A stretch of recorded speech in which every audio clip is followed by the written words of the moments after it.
On est à la limite entre Scarbeck et Saint-Josse sur la chaussée de Louvain et derrière moi la Jazz Station. Alors je vous emmène pas ici pour écouter un petit peu de musique même si l'envie y est, mais plutôt pour parler de mobilité. Il y a 9 ans, juste ici derrière moi, le sol s'effondrait au niveau de la chaussée de Louvain en cause d'un effondrement de voirie particulièrement impressionnant. C'était il y a 10 ans, des riverains avaient alors été évacués, la circulation avait été coupée pendant de longues semaines sur la chaussée de Louvain. Depuis 10 ans, on a l'impression que les effondrements de voirie se multiplient à Bruxelles. Alors, la capitale est-elle construite sur un gruyère? On en parle juste après ça, générique.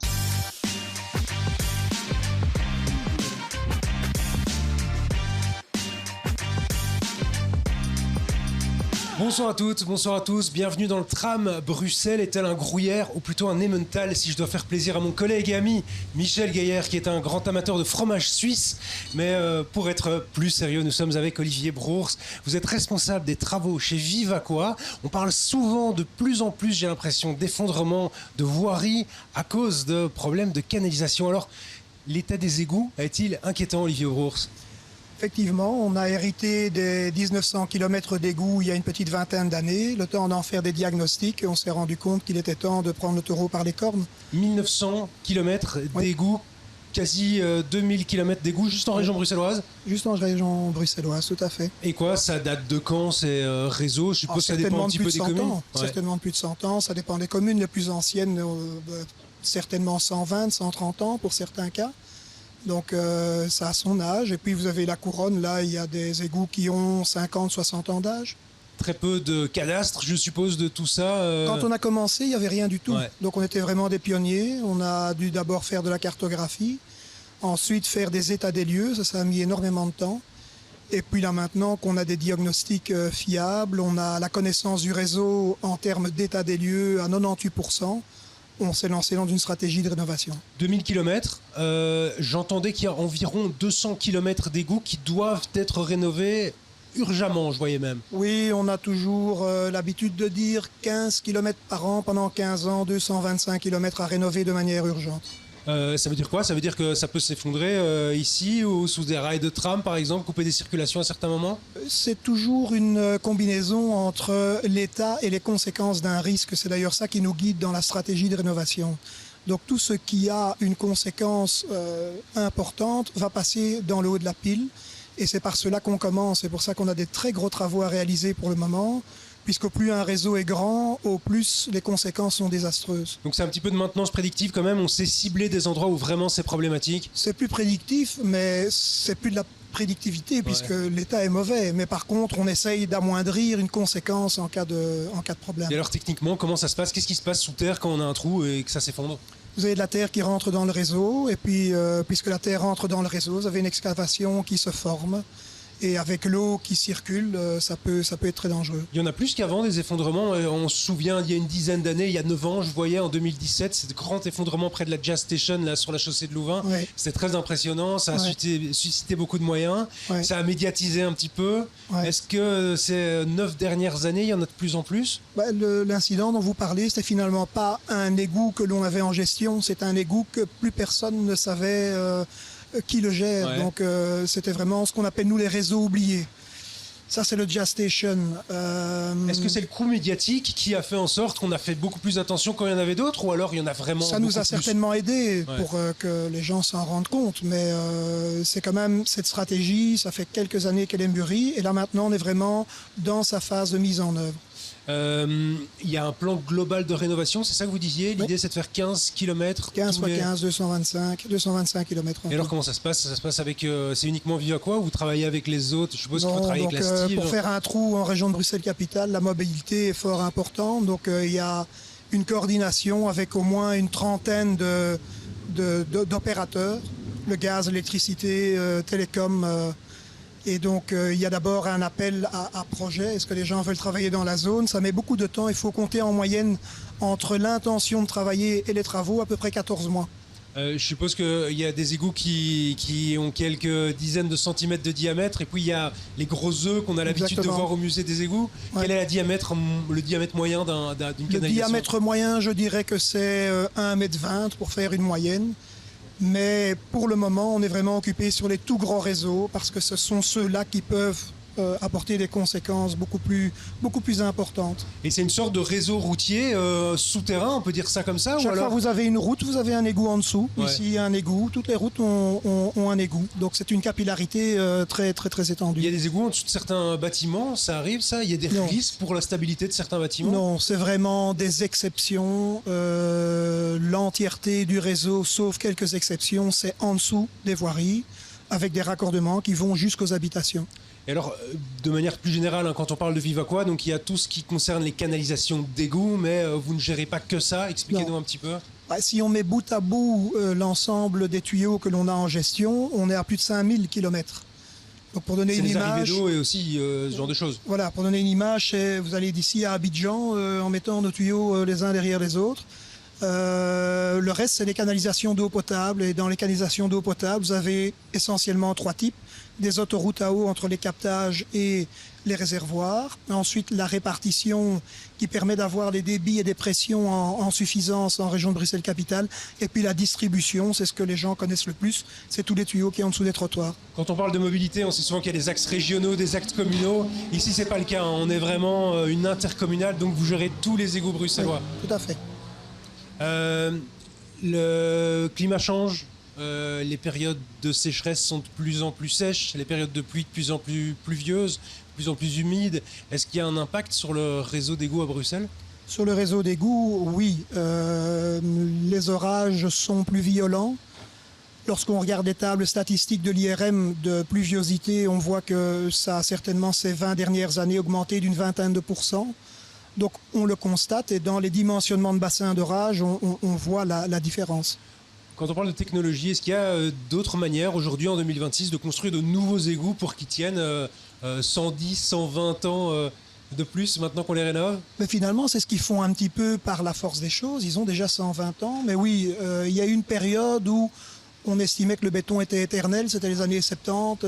Là, on a quand même vu qu'il y avait des limites dans l'utilisation de ce type de matériaux. Maintenant, c'est une de nos préoccupations, c'est d'utiliser des matériaux vraiment durables et résistants. Et il y a des technologies liées à tout ce qu'on parle comme intelligence artificielle pour la maintenance ou alors pour le suivi à l'avenir? On utilise de l'intelligence artificielle, mais plus sur le réseau d'eau potable. Le réseau d'égout, c'est vraiment, il faut y aller en avant. Il n'y a pas tellement de besoin d'IA dans ce genre de rénovation. Merci Olivier Brosse pour vos explications, responsables donc de tout ce qui est travaux et maintenance chez Vivacois. On va rester les pieds bien dans la terre, bien dans le sol, pour parler un petit peu de ce qui est à côté des égouts, c'est-à-dire la terre, le sol bruxellois, et puis de regarder un petit peu de quoi sont faites les couches géologiques, avec un petit clin d'œil au métro notamment.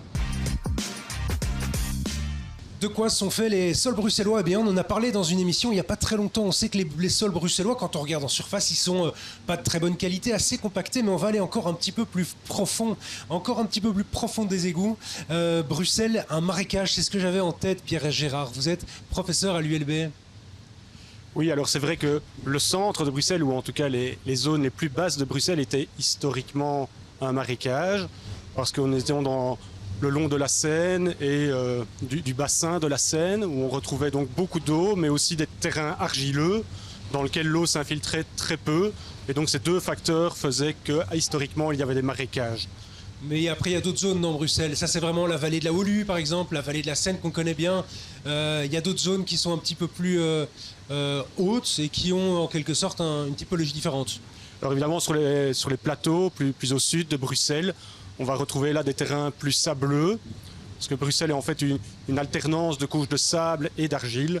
Et sur le sommet, on a des terrains beaucoup moins marécageux que le long de la Seine ou dans la vallée de la Woluwe. Donc ça veut dire du sable, de l'argile. On sait que l'argile, ça peut être dangereux en quelque sorte avec les périodes justement de sécheresse un petit peu plus importante, d'humidité un petit peu plus importante. C'est un sol qui bouge un petit peu. On sait qu'en Flandre, il y a des problèmes parfois pour la stabilité de certains bâtiments. Est-ce que c'est le cas à Bruxelles aussi ? Alors, c'est vrai que l'argile est un matériau qui réagit fortement avec l'eau, qui va avoir tendance à gonfler quand il se sature en eau et qui va plutôt se rétrécir lorsqu'il va sécher. Et donc avec le changement climatique et les étés de plus en plus chauds et secs, nous allons observer des mouvements de terrain de la sorte. En Flandre, effectivement, sur des maisons plutôt unifamiliales, on a remarqué ces derniers étés des fissures qui se forment liées à ces mouvements de terrain. À Bruxelles, c'est moins le cas. De un, les argiles sont un peu moins gonflantes que dans ces zones de Flandre. Et de deux, les bâtiments étant plus importants, plus hauts à Bruxelles, on a des fondations plus profondes qui ne sont donc pas sur les couches superficielles qui sont soumises à ces mouvements de gonflement ou de retrait. Connaît-on bien le sol bruxellois ? Alors on le connaît relativement bien parce que la géologie est assez simple, ce sont des couches horizontales. Donc sur la première centaine de mètres, on connaît bien le sous-sol bruxellois. Bruxelles Environnement a d'ailleurs édité une plateforme accessible à tout le monde en ligne où on peut écrire son adresse et on retrouve la composition, l'épaisseur des couches sous sa maison. Mais par exemple, quand on va dans des quartiers dans le bas de Bruxelles, notamment autour du canal, autour de la vallée de la Seine, c'est plus des alluvions. C'est quoi ça, les alluvions ? Alors des alluvions, ce sont des terres qui sont transportées par la rivière. Donc il faut voir que la rivière, c'est comme un tapis roulant qui va déplacer du sol. Et quand le débit ou le courant va diminuer, eh bien, ces terres vont sédimenter, vont se déposer à cet endroit-là. Donc ce sont des terrains assez jeunes d'un point de vue géologique et peu compactés, peu consolidés. Et donc quand on vient construire dessus, on peut avoir des problèmes de tassement plus importants. Ça peut réserver des surprises aussi, je suppose. Voilà, parce que d'autre part, ces alluvions sont beaucoup moins bien caractérisées parce qu'elles ne sont pas homogènes. On va avoir des différences très fortes d'un endroit à l'autre sur l'épaisseur des couches, sur la nature des couches. Est-ce qu'on va être plus sableux, plus argileux? Et donc finalement, la géologie de Bruxelles est bien connue, mais pas sur les premiers mètres, en particulier dans les vallées où nous avons ces alluvions. C'est un dossier très difficile, je sais, celui du métro 3, mais est-ce qu'on peut penser que c'est ça qui s'est passé, peut-être, le fait que c'est difficile en réalité de prédire un endroit directement dans le bas de Bruxelles, d'un endroit à un autre, à quelques mètres d'intervalle? Oui, tout à fait. Donc la problématique du palais du Midi et l'arrêt du chantier actuel est liée à la présence de ces alluvions. Hein. Donc on a une dizaine de mètres d'alluvions à ces endroits-là qui ont fait l'objet d'une caractérisation en amont, mais on ne peut pas être partout, faire des forages partout. Donc on en a réalisé quelques-uns, on a essayé de les corréler. Et puis quand le chantier a démarré, on s'est rendu compte que le terrain ne correspondait pas exactement à ce que nous attendions. Et c'est cela qui cause les soucis rencontrés sur le chantier. Il y a aussi ce qu'on appelle du remblai à Bruxelles. C'est quoi ça, le remblai? Alors la topographie de Bruxelles a été fortement modifiée à la fin du 19e siècle et le début du 20e siècle pour créer des surfaces plus planes où il était plus simple de construire, d'installer des boulevards. Et donc ce sont des terres qui ont été déplacées, soit des terres d'un chantier d'excavation qu'on vient ramener ailleurs ou des déchets de construction qu'on ramène pour modifier la topographie. Et ces remblais sont assez importants à Bruxelles. On rencontre jusqu'à 20 mètres d'épaisseur de remblais à certains endroits. Par exemple, où aux alentours des grandes avenues, dans le quartier royal, ce genre de choses? Oui, donc il y en a avenue Louise, où il y a des remblais très importants. Autour du parc royal, du palais de justice, ce sont des coins qui sont connus pour avoir été fortement remblayés. L'avenue Louise n'était pas plate à l'époque. En fait, c'était comme la forêt de Soigne et on a décidé d'essayer de mettre à droite à gauche du remblai, c'est ça? Voilà. C'est l'exemple que j'aime prendre. Il faut s'imaginer que Bruxelles avait la topographie de la forêt de Soigne. Ouais. On a voulu modifier cette topographie pour développer la ville. Et donc ça a nécessité des grands travaux de remblaiement qu'on n'imaginerait peut-être pas aujourd'hui, mais qui se sont faits donc, il y a 100, 150 ans. Des nappes phréatiques, il y en a aussi dans la capitale? Oui, donc les nappes phréatiques, on les rencontre principalement dans les couches de sable. On va rencontrer 2 couches de sable à Bruxelles. La première ne se rencontre que sur les points les plus hauts. La deuxième, plus profonde, se rencontre partout dans Bruxelles. Et puis on est en train pour le moment de caractériser de plus en plus une troisième nappe aquifère plus profonde dans la roche, donc au-delà d'une centaine de mètres de profondeur. Et donc on fait des forages jusque là, encore déjà aujourd'hui à Bruxelles. Voilà, alors aujourd'hui cette dernière couche de roche, elle est explorée en tout cas pour de la géothermie, donc aller chercher de l'eau à une température de 12-13 degrés pour chauffer et refroidir les bâtiments. Mais c'est la seule raison. Ces nappes aquifères ne sont pas exploitées aujourd'hui pour produire de l'eau potable, si ce n'est si je ne me trompe pas, 2 puits d'exploitation dans le bois de la Cambre. Mais le reste de l'eau de Bruxelles vient principalement de Wallonie. Merci à vous Pierre Gérard pour ces explications. C'est toujours intéressant de savoir sur quoi on est posé, tout particulièrement quand on parle de mobilité. Merci à vous toutes, à vous tous de nous avoir suivis. On se retrouve la semaine prochaine, même heure, même tram. Bonne soirée.